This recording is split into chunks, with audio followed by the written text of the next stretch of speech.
Coco-Dad Kingdom is celebrating the 20th birthday of their princess Yasmin. With a Y, not a J. A prototype Falcon Zord drops a birthday cake that fires off knockout gas and then kidnaps Yasmin. The military make a move to rescue her, but the fortress holding her is too well guarded.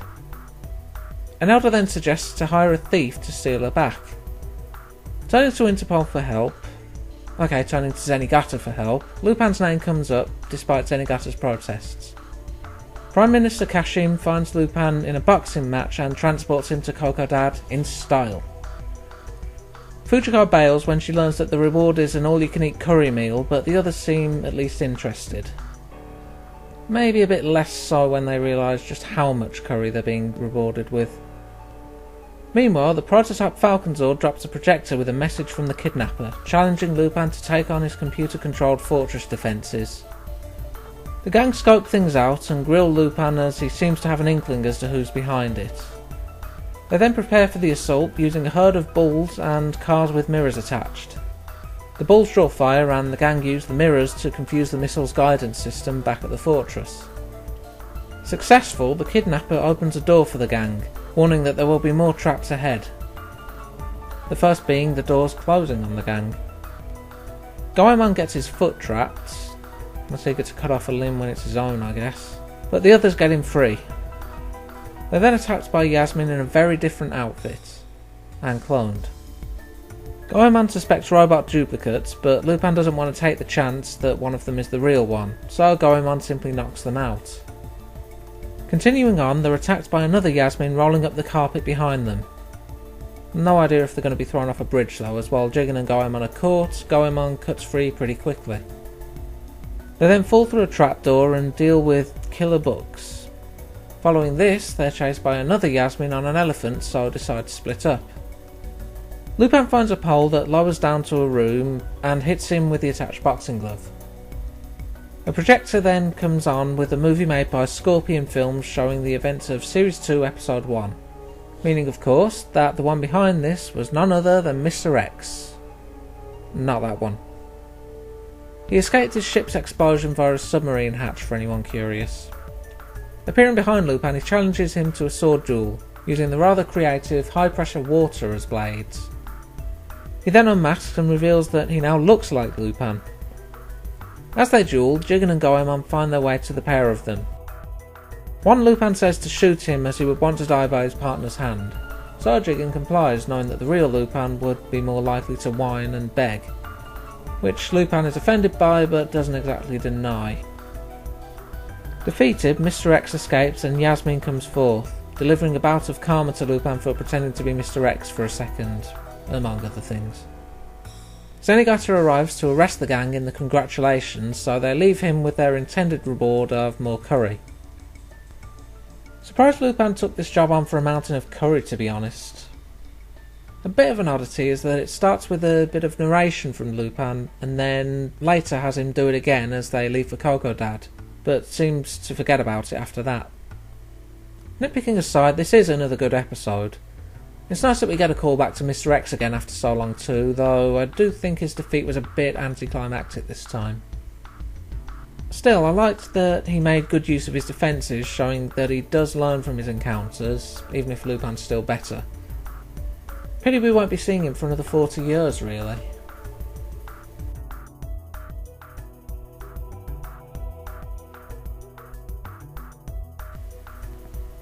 We open on a man named Beauty gunning someone down. At Interpol, meanwhile, Zenigata is being given a trip to Hawaii to give a police conference on Lupin. The gang's celebration of some free time is cut short when Beauty makes himself known, also implying a history with Jigen. He gives Lupin a message that he has one day before he kills him on Interpol's orders, and then drives off in a rather reckless manner.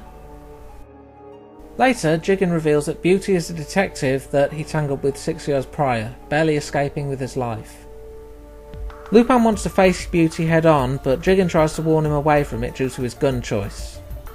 Beauty wields a 1968 Colt Python, which dwarfs even Jigen's own Smith & Wesson, let alone Lupin's Walther. Lupin counters that technique can overcome power, but Jigen is still against it. Fujiko heads to Hawaii and turns to Zenigata for help, with him realising that the conference was to get him out of the way while Beauty kills Lupin. Lupin drugs the others and heads out to face Beauty alone. It's not long before Beauty runs Lupin off the road. They begin their duel, with Lupin getting some shots off but losing focus, likely still feeling the effects of the car crash. Beauty loads up a pair of extra powerful rounds to deal with Lupin. As he moves in for the kill, Zenigata arrives thanks to the gang's help. Lupin is still badly injured, however, and fades away. Jigen deduces that Beauty is using dum-dum rounds for this kill, which are outlawed for police use, though Beauty argues that they got the job done, so who cares. The gang and Beauty watch over Lupin's grave. Though of course this was a ploy, as Lupin wasn't killed. He was lucky though, as Jigen managed to fire off an adhesive bullet to stop Beauty's round finishing him. As Beauty flies off to his next location, he receives a recorded message from Lupin to indicate he's still alive. He tries and fails to get Zenigata's help, but they're interrupted by Jigen firing on them. Lupin, meanwhile, has decided if Beauty's going to fight dirty, he'll do the same, constructing a mercury bullet. Of course, there's a risk of it blowing up in his face if the gunpowder ratio is off, but them's the breaks. Jigen meets with Beauty on a place called Dream Island. Jigen notes that Beauty needs both hands to fire due to the Colt's weight, but it doesn't matter as Beauty is still the fastest shot. Lupin intervenes at the last second, using his shoulder as an anchor point for Jigen to fire off the mercury bullet. It's successful, but the sheer brutality causes Fujiko to faint in shock. Beauty is, honestly, a pretty intimidating character. Definitely helped by the art direction and the nighttime aesthetic. It's also another nice affirmation that for all his complaints, Jigen really is Lupin's most loyal friend, both in trying to urge him away from a fatal duel and the pair of them resolving said duel.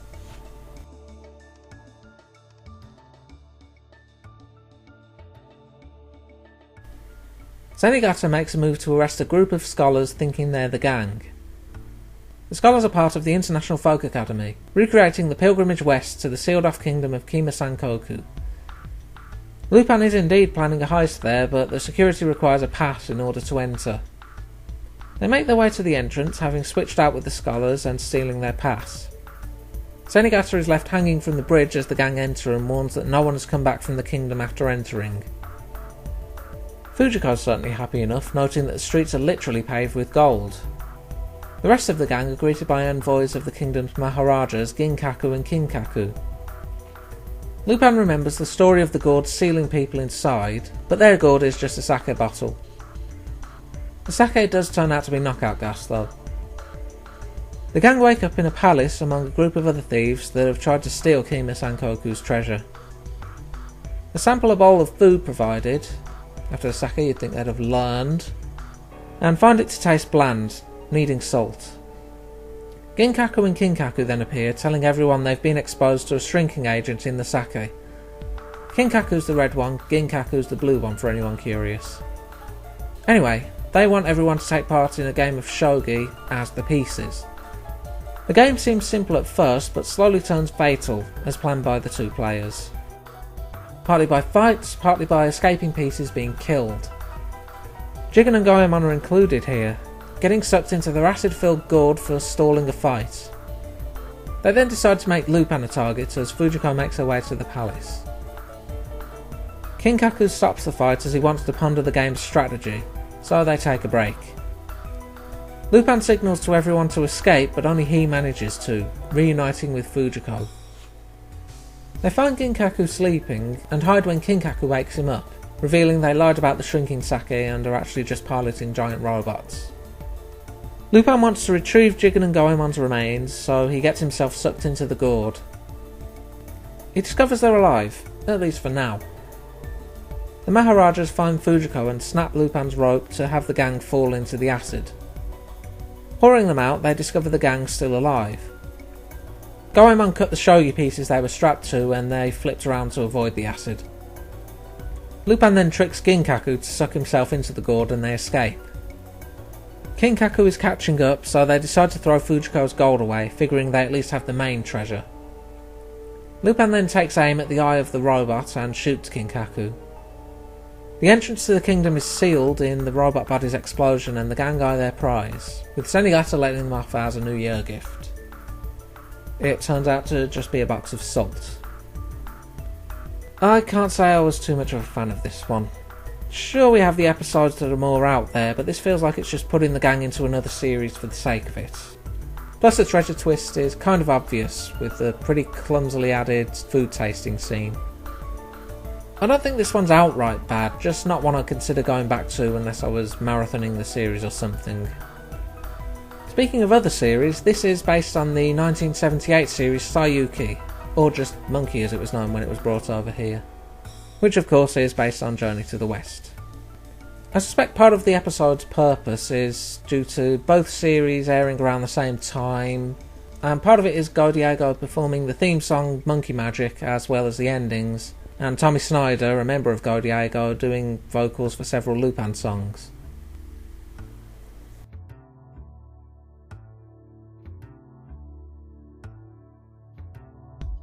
Lupin's target is $500 million at Casino Paradise, having been goaded into sealing it by the casino's owner and presidential hopeful Fred Domino. The casino itself is built on a man-made island. Infiltrating as a guest, Lupin gets a drink spilled on him before Fujiko points out Domino and his associate Robert. They've also identified him, sending him a message wishing him luck in his heist with a cocktail known as Loser. In response, Lupin sends a message wishing Domino luck in his presidential campaign with a cocktail called Idiot. He catches the attention of the woman who spilled her drink, who introduces herself as Nina. They hit it off quite well, with Nina revealing she knows a lot about him due to studying criminology. They're interrupted by Zenigata, but Lupin runs off while he's ranting. Discussing the heist, Jigen and Goemon's surveying revealed that there are 3 safes in 3 locations, making it harder to get the full amount of money, not to mention not knowing how the money is transported out. Goemon spots a paper plane, which turns out to be a blueprint of the casino. The safes are on an elevator line, moving floors during the night. Lupin makes his move, drilling into the elevator shaft. He finds Nina waiting for him at the safe. She moves to open it for him, having gotten the blueprints from Robert, but it causes the entire casino to capsize. Turns out that Domino planned for Lupin to steal from the safe, and has the casino insured for $10 billion, which is what his actual presidential campaign fund will be. Oh, and Fujiko was in on it, though she didn't expect this to happen. Thanks to the hole Lupin drilled, the shaft is filling with water. Nina reveals herself as Domino's daughter and they find a vent to escape to. Robert then reveals that he planned to kill Domino as well as Nina, as she was a beneficiary of the insurance money. Lupin and Nina make it to the casino floor only to find everyone dead. The whole casino is a weapon, and with no time to roll for a 111, they take shelter under a cart. Lupin figures out the secret to the safe, and they make a move to dodge the casino's weaponry. They're joined by Jigen and Goemon, who tell them Casino Paradise is set to blow up. Of course, Robert is behind the explosion. We see a safe fall through the wreckage and land on an underwater rail as Robert considers who to kill first. He decides on Fujiko, but Lupin disarms him at the last second, having used the safe to get to them. Domino's plan is in ruins as Lupin has the 500 million and Jigen and Goemon have reported their insurance fraud to the FBI thanks to a bug from Fujiko earlier. Zenigata arrives to arrest everyone, so Lupin makes his escape. Having faked her death for her, he gives Nina the money to continue her studies as a goodbye gift. After the last one, this episode is a big improvement. Shady goings on, an interesting take on protecting assets, a side character that has some fairly good chemistry with Lupin, clearly a fan but not overly obnoxious, and some sleazy antagonists that it feels cathartic to see brought down. Good episode all around, honestly. Next time, a love interest for Zenigata, a talkative bird leading to treasure, and a kid detective predating Lupin's crossover with another kid detective brings us to episode 72. Until then,